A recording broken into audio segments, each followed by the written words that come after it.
¿Qué onda? Qué gusto saludarlos. Mi nombre es Fernando Sánchez, para los que no me conozcan, y soy biodesprogramador de los síntomas y las dolencias. Para los que no sepan qué es ser biodesprogramador o qué es la biodesprogramación, pues es esta parte de encontrar una emoción oculta relacionada con un síntoma. Sabemos que el cerebro maneja todos los órganos, es el único que puede alterar el funcionamiento de un órgano, por lo tanto, tendría que ser alterado siempre primero el cerebro y después el órgano, si no, no habría síntoma, no habría enfermedad. Y estos descubrimientos están basados más bien, esta dinámica o esta terapia está basada totalmente en los descubrimientos del doctor alemán Rick Hammer. Bien, me comentan aquí Lilian Castro, ¿cómo estás? Que primero gracias por comentar en los comentarios de YouTube del último video que subí. Hablamos sobre las parejas con diferencia de edad, etcétera. Y ella me hace una pregunta que si bien no tiene relación con el video, pero está muy interesante. De hecho, ya tengo un video por ahí que he subido sobre la esquizofrenia. Me dice: Fer, ¿podrías hablar de la esquizofrenia? Mi hijo la padece y también fobia social. Es muy inteligente, pero no pudo realizarse, bla, bla. Mucha medicación, muchos psiquiatras y nada, va en picada. Por supuesto, bien triste, es a los 45 años, ok. Entiendo que está joven. Y me dice desde Uruguay que si puedo hablar sobre el tema. Lili, mira, la esquizofrenia es una alteración del comportamiento. El doctor Hammer, dentro de sus descubrimientos, él habla tanto de la alteración orgánica, lo que quiere decir cuando se altera un órgano. Recordemos que los órganos solo pueden alterarse de la siguiente manera: aumentar su función, que puede ser crecer también su tamaño; disminuir su función, que puede también desaparecer masa o tejido, como es el caso de una osteoporosis; o bloquear y desbloquear la función de un órgano. Cuando nosotros no podemos ver, nos quedamos ciegos, o bien no podemos mover la quijada, o bien no podemos mover un brazo. Con esa base, esas son las alteraciones orgánicas. Pero también existe, y las menciona él muy bien, el doctor Hammer, él menciona cuando existe una alteración del comportamiento. Cuando hay una alteración de un órgano, existe un conflicto activo en el cerebro. Hammer nos explica que cuando hay una alteración de un órgano, hay un conflicto activo. ¿Qué quiere decir esto? Que el conflicto tendría que ser un conflicto biológico o con ciertas características que, en esencia, para no explicarte con mucha profundidad, es que supera ese conflicto, una situación conflictiva que tú tengas, supera los niveles de estrés que pueda tolerar el ser humano. Y si supera esos niveles de estrés y no se le encuentra una solución en ese momento y causa un gran impacto, en el cerebro, y está comprobado esto que estoy diciendo, se genera un cortocircuito en un relé cerebral. El relé, que lo he explicado en otros videos, es el área del cerebro donde de alguna manera se controla el X órgano. Claro que el relé dañado en el conflicto, o en esta situación conflictiva, yo le llamo trauma también, o biotrauma, pero Hammer se refiere a ellos como biochoc. En este biochoc no se va a dañar cualquier relé. El relé dañado va a ser uno que tenga que ver con la situación conflictiva y va a tener una relación ligada, sin lugar a dudas, con la función del órgano. Es como si nuestro cerebro no pudiera solucionar algo de manera lógica y buscaría una solución biológica. Te voy a poner un ejemplo rapidísimo.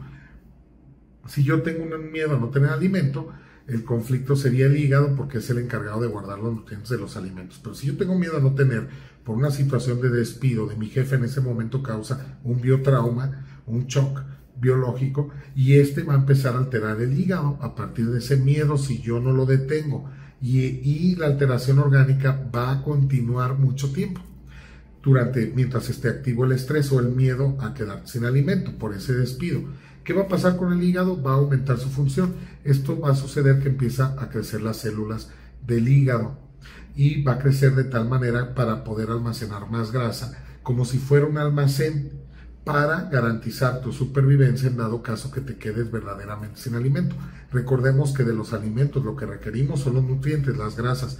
Dentro de esas grasas están los nutrientes que necesitan todos los órganos y se distribuyen a través del torrente sanguíneo a todos los órganos para darle energía, que la sacamos de los alimentos y del azúcar, ¿no? Bien, Pero si hay un miedo a no quedarme sin él, la mejor solución biológica sería agrandar mi hígado para almacenar. De la comida nada más requerimos los nutrientes, lo demás no. Por lo tanto, se va a desechar vía estómago, la digestión, etcétera, y los jugos gástricos, etcétera, que van a ayudar a hacer la digestión, se va a desechar. Lo único que requerimos del alimento realmente es todos los nutrientes. Entonces, no se va a alterar el estómago, se va a alterar el hígado, porque el miedo es a no tener nutrientes y no poder sobrevivir. Entonces, cuando hay un conflicto activo, dependiendo del tipo o el colorido de ese conflicto, es el órgano que se va a alterar. Pero, ¿qué pasa cuando se altera no un órgano, sino el comportamiento del ser humano? Y hay muchos síntomas o conflictos donde se ve alterado el comportamiento del ser humano. Te menciono algunos: puede ser esquizofrenia, crisis de ausencia, epilepsia, puede ser ataques de pánico, asma, inclusive la propia diabetes puede ser provocada por un conflicto doble. ¿Por qué voy a hablar de conflicto doble? Porque Hammer demuestra que cuando hay un conflicto activo se altera un órgano, si es que este supera los niveles de estrés. Pero ¿qué pasa cuando se tienen dos conflictos? En su mayoría de las veces, porque no siempre aplica, puede estar unos en epicrisis, otros activos. Epicrisis es como un recuerdo a la fase de estrés y quizá no esté activo. Activo permanente el estrés, me refiero. Pero bueno, en general, para no revolverte con la explicación, vamos a decirlo así: cuando hay dos conflictos o traumas o preocupaciones, estrés, miedos, etcétera, activos al mismo tiempo, afectados en la misma capa cerebral, que eso también tiene una explicación un poco larga, pero voy a tratar de resumírtelo rápidamente. Dos conflictos activos, pero uno vivido en masculino y otro en femenino, sería un relé del mismo cerebro. Recordemos que tenemos 4 cerebros, o 3, pues, según la biología, que es el cerebelo, tronco cerebral, el cerebelo, la sustancia blanca y la corteza cerebral, que el cerebelo y la sustancia blanca están mencionados como uno mismo, pero dividido en 2. Entonces, cuando está el conflicto, daña un relé del mismo cerebro, vamos a suponer que el tronco cerebral, que maneja todos los órganos vitales, o de ahí nacen todos los órganos vitales, y yo tengo un conflicto por miedo a la supervivencia, se tendría que afectar el relé del tronco cerebral o relés del tronco cerebral, porque está en riesgo mi supervivencia. Pero ¿qué pasa si por un lado tengo miedo a algo, pero por otro lado lo necesito? Entonces estaría generando dos conflictos activos. Uno, el relé derecho, que sería o el izquierdo, del querer alejar, y el derecho, del querer atrapar. Y cuando está estos dos activos al mismo tiempo, se genera una alteración del comportamiento. En el caso de la esquizofrenia, se pueden manifestar, escuchar voces, sentir miedo, como miedo a la persecución, etc. ¿Qué es lo que está pasando aquí? Primero hay que buscar, que hay siempre un desencadenante. ¿Qué pasó si tu hermano estaba bien? ¿Qué fue lo que sucedió antes de que él empezara con esta esquizofrenia? Y lo peor que puedes pensar, Lili, es que tu hermano se está volviendo loco, por ejemplo. Ese es lo peor que pudieras sentir o visualizar. Porque si yo pienso que alguien está volviendo loco, ya no hay remedio. Y no es así. Lo que sucede aquí, cuando hay muchos problemas mentales, que eso no lo vas a encontrar así públicamente, pero yo te lo digo ahora: cuando hay muchos problemas mentales, hay en el árbol hay muchas situaciones muy complejas. ¿A qué me refiero? Abusos, golpes, maltratos, muertes, no sé, asesinatos, etc.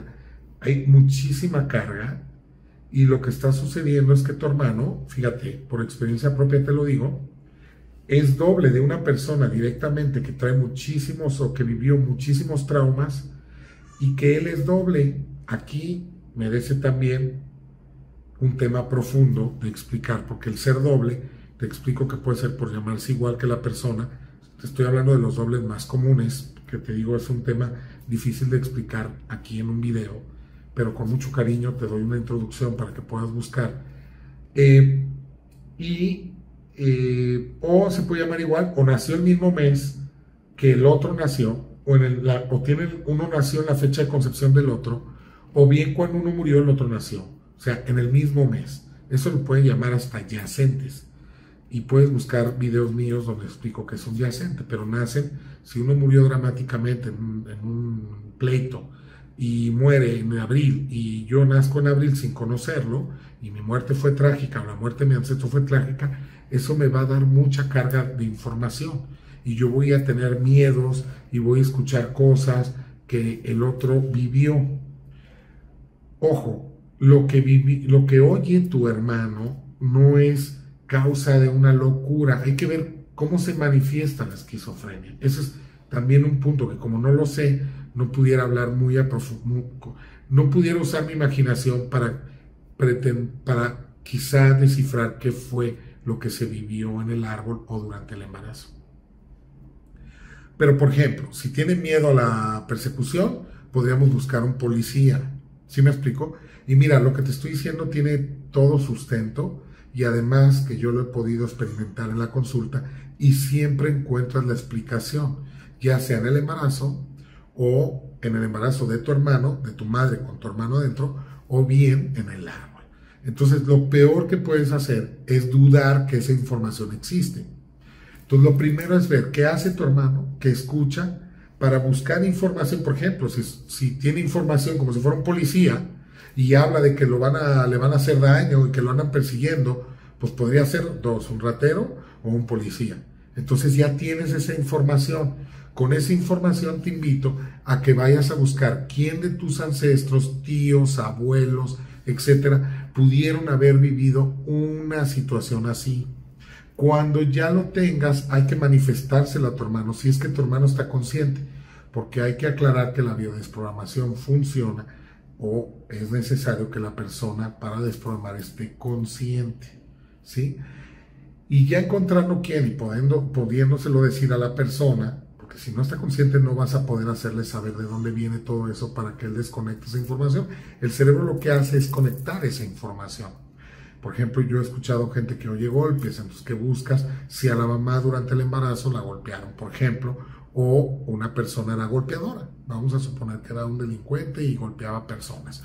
Y eso generó traumas en la persona, y recuerda que la información, y está comprobado a través de la epigenética, viaja a través de los genes y se manifiesta a través de las generaciones hacia abajo, la información de nuestros ancestros. La información nunca se pierde, la información se transforma, eso sí, pero no se pierde. Y hay que comprender aquí por qué el cerebro se conecta con esa información. Hay que recordar que el cerebro siempre va a optar por nuestra supervivencia. No podemos ver algo como malo, y te lo digo yo que lo tengo comprobado. El cerebro nos protege. Quizá tu hermano en ese estado de esquizofrenia está evitando vivir algo que vivió ese ancestro, por ejemplo. No lo podemos saber, y por eso no hay que juzgar nunca. Entonces, ojo, yo te pido que busques esa información, y tengo videos, por ahí tengo un video más de esquizofrenia que te puede ayudar muchísimo, pero toma en cuenta que tu hermano trae dos conflictos activos que le están haciendo alterar el comportamiento. También es muy común que usando sustancias prohibidas se tenga un conflicto activo, y cuando se consume una sustancia prohibida o exceso de alcohol, puede activarse otro conflicto. Y es ahí donde las personas alteran su comportamiento cuando están en estados inconscientes en una adicción, o que ven cosas, o que alteran su comportamiento dramáticamente cuando han bebido mucho alcohol, o bien tienen alguna sustancia prohibida en su cuerpo. Entonces, bueno, la explicación es mucho más amplia que eso. Solamente te estoy dando así algo para buscar. Y yo tengo un video que, si bien no te garantizo o sea, no sé qué pudiera pasar, porque nosotros no sanamos a la gente. Quiero hacer ese hincapié. Nosotros lo que hacemos es buscar la información que altera el cerebro, que provoca un síntoma. Cuando se entrega esa información al cliente, el cliente la toma y decide qué hacer. Porque imagínate, si yo te digo ahorita es que el hacer muchos corajes y vivir la vida en términos inaceptables hace que tu cerebro segregue ácido clorhídrico.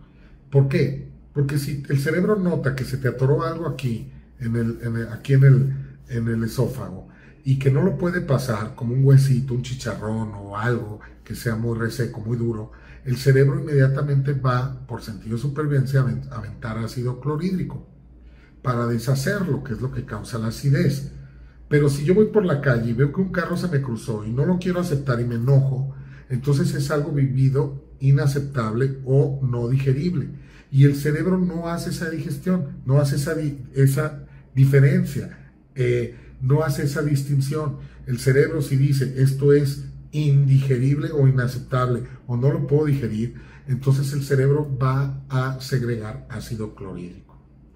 Entonces, ojo, y esto lo hace por sentido de supervivencia, me explico. Entonces, es bien importante que comprendamos esto. Debe de haber desencadenantes siempre, pero el cerebro se conecta, indudablemente. Pero si yo te digo a ti que por ser corajuda, es que tienes muy renegona, es que tienes mucha acidez o mucho ácido clorhídrico, pues, y tú lo crees, seguramente cuando se te cruce un carro, no vas a hacer estrés, porque vas a decir, Fernando, ok, confío, vamos a intentarlo, no voy a hacer estrés, y tú vas a ver cómo el ácido clorhídrico disminuye y la acidez también. Pero ojo, si tú no me crees en lo que yo te estoy diciendo y no hay esa lógica en el cerebro de la persona, entonces tú vas a salir, se te va a cruzar el carro y le vas a mentar. Vas a hacer muchísimo coraje, va a ser estrés y va a ser ácido clorhídrico, va a haber.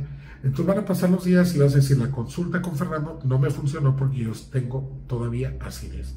Entonces es bien importante hacer clic con la información, pero tomar acción, hacer un cambio en tu vida o en tu manera de ver la vida y en tu percepción.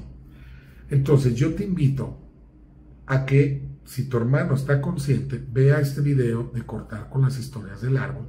Si ya tienes identificado a la persona con la que él se está conectando, ¿sí? Porque el cerebro cree que él es la otra persona, aunque no lo creas, por llamarse igual. Tú no sabes la cantidad de cosas que yo he repetido de un tío que se llama igual que yo, cómo me gustan muchas cosas que le gustaban, y soy doble por concepción de mi padre, y todas las cosas que he repetido de mi padre.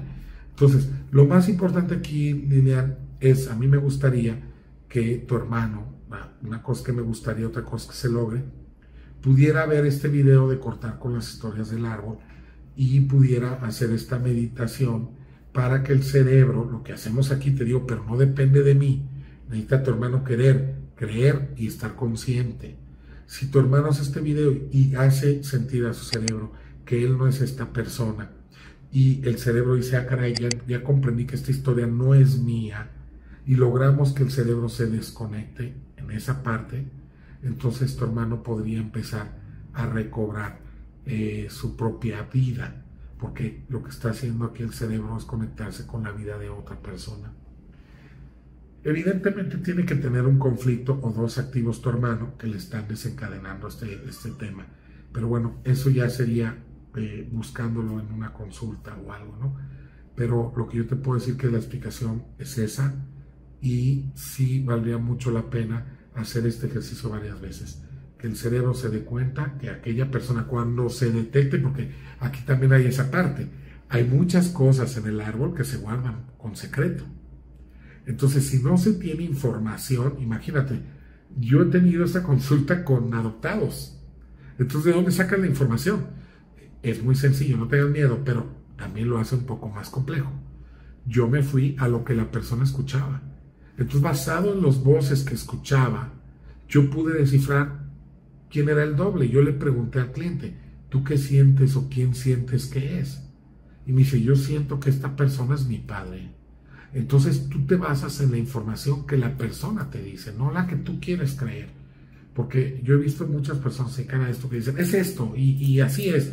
No, espérame, pregúntale a la persona qué siente. Y en esa sensación está lo que llamamos nosotros la intuición. Y en la intuición se usa cuando no hay información, uno que siente. Entonces, ahí puedes descifrar muchísimas cosas, y a otras personas que lleguen a este video con temas de esquizofrenia, Bueno, pues que vean que tiene un sentido la esquizofrenia y tiene un porqué y no cae del cielo y no porque no existe una explicación. En términos populares o en la medicina clásica, quiere decir que no tenga un porqué. Ojo, hay un porqué y lo que sí yo no te puedo decir, ay, sí, ya lo solucionamos mañana. O sea, hay muchos factores que tendrían que estar alineados para que pueda haber un resultado favorable y que tu hermano recupere su vida, su vida, su historia, vaya, su propia vida como tal. Bien, pues espero que de verdad hago estas cápsulas con mucho cariño, con el afán de aquellas personas que no pueden pagar la consulta. De hecho, cada día doy menos consultas, la verdad, por tiempo. Pero las personas que no puedan pagar una consulta puedan de alguna manera tomar conciencia a través de estas cápsulas. Y bueno, ya...